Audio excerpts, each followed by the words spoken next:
Hello, Dr. Essay here again. Welcome to my channel. Today I will be talking about a very interesting topic. Today I'll be giving you my list, Dr. Essay's list of premarital testing. Before you tell your husband, I do. Before you tell your wife, I do. Before you walk down that aisle, please ensure to do this test. I am a medical doctor, and over time I have seen, like I've used my eyes to see things. So you prevent stories that touch. Let wifey not say you deceived me. There is no deceit now. The test go clear for everybody eye. And if you do one, you will just be happy. Oh yeah, let's go down. Premarital testing. First on the list is the blood group.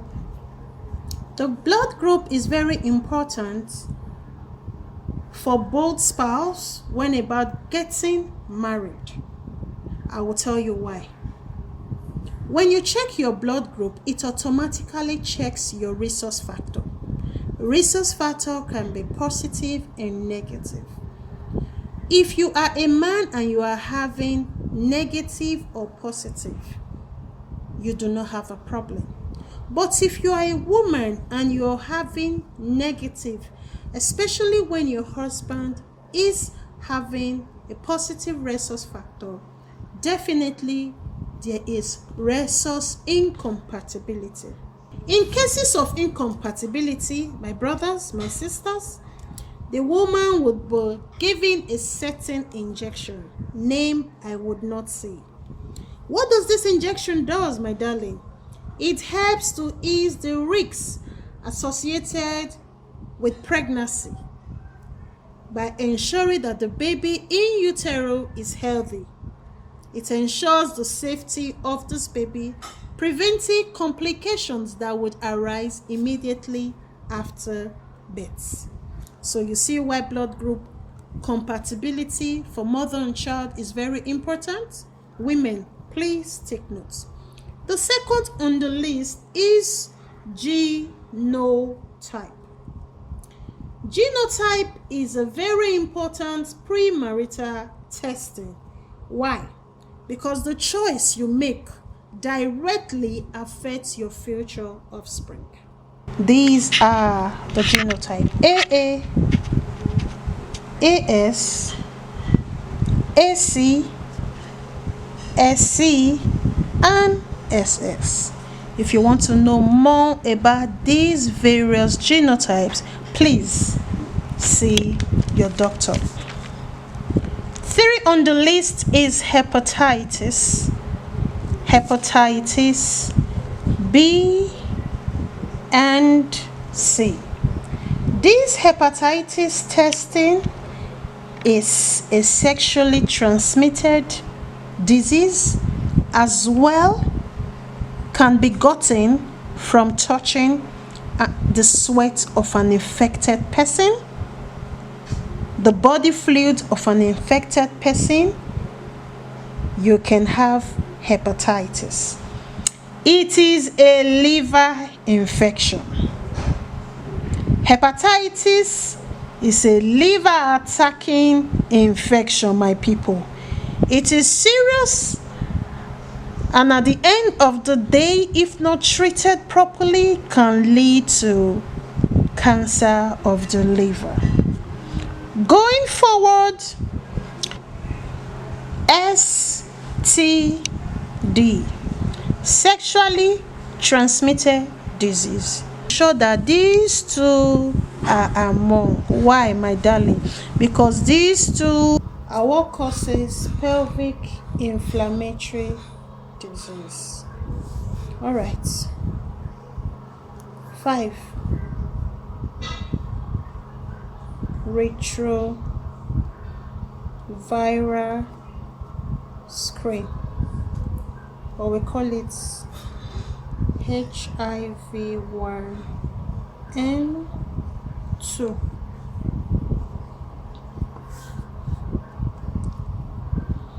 You want to be sure that both partners are properly screened of this If one is infected, the other person can counsel the one who is infected to get antiretroviral medications.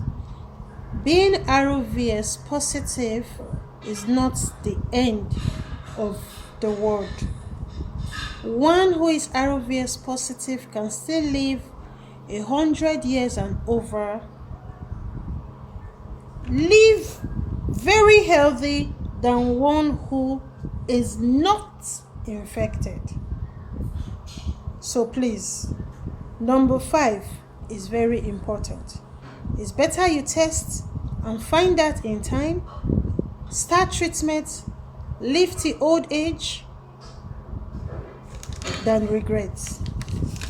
Number 6, urinalysis. This urinalysis is specially for the male patient. Urinalysis for your husband. Why? Aside the fact that you want to rule out a urinary tract infection, you also want to be sure that there is no sperm in his urine, because some men have dry organism. The sperm returns to their bladder, and when they urinate, the sperm is seen in their urine. Upon a urinalysis, if there is sperm cells in it, it will be noted. Number 7, fertility testing. This fertility testing comprises of male scrotal scan. You want to rule out a varicose. Seminal fluid analysis. You want to be sure there is no low sperm count of any kind. So your husband does start saying later, I am not the problem. I am not the problem, and refusing to take a sperm test. Everybody be wise before marriage, so everybody know where they stand and how they both can help each other through it all. Seminal fluid analysis and MCS. You want to also culture the sperm to be sure it is bacteria free. For the man also, you are doing a serum prolactin. You are doing a serum testosterone. That's for the man. Oh. Then for the women, fertility. You are doing pelvic scan, or where there is a suspected polycystic ovary syndrome, you do a transvaginal scan, or TVS for short. You do hormone profile. There's hormone profile day 3 and there's hormone profile day 21. Also, HSG. This is to check patency of tubes, especially for women who has never been pregnant. For women again who has undergone a myomectomy or a pelvic operation in the past. Also for women who has had a D&C in the past or has treated pelvic inflammatory disease in the past. Very, very important. Blood group, genotype, hepatitis B and C, STD, which include syphilis. It must be done. Retrovirus screen, urinalysis for both. Nobody is biased here. Both male and female. Fertility testing for male, you have scrotal scan, seminal fluid analysis, microscopy and culture, serum testosterone, serum prolactin.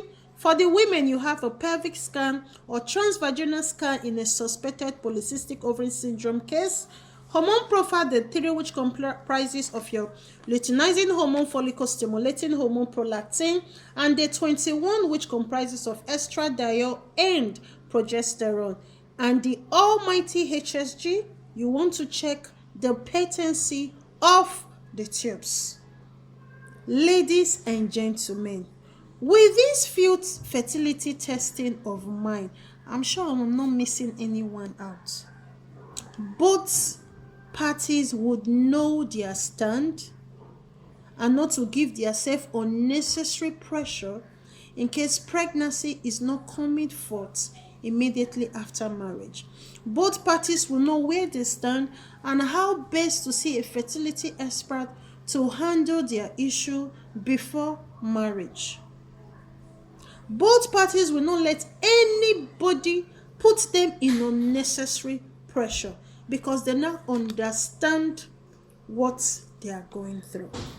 So my people, this is all I have to say about fertility testing in pregnancy, or rather premarital testing.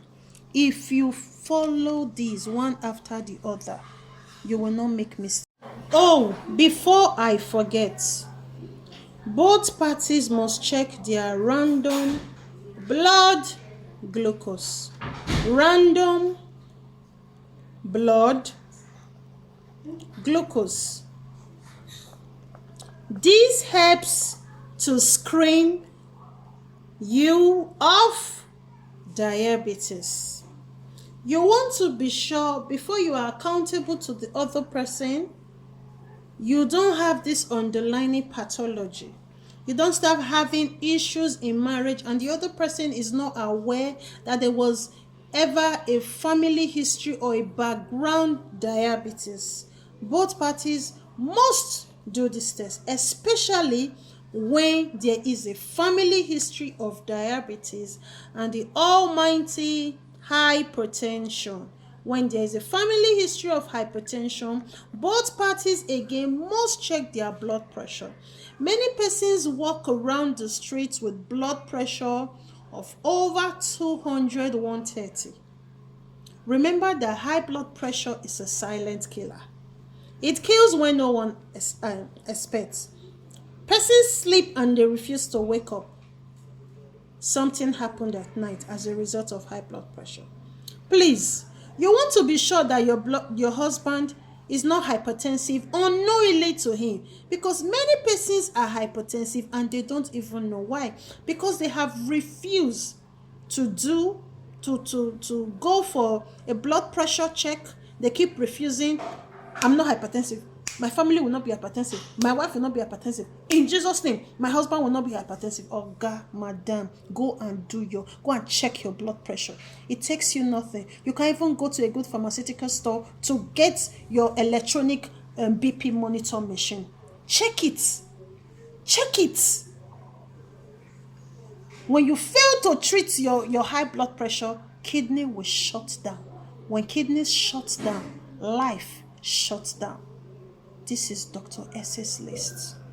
Do it and thank me. God bless you.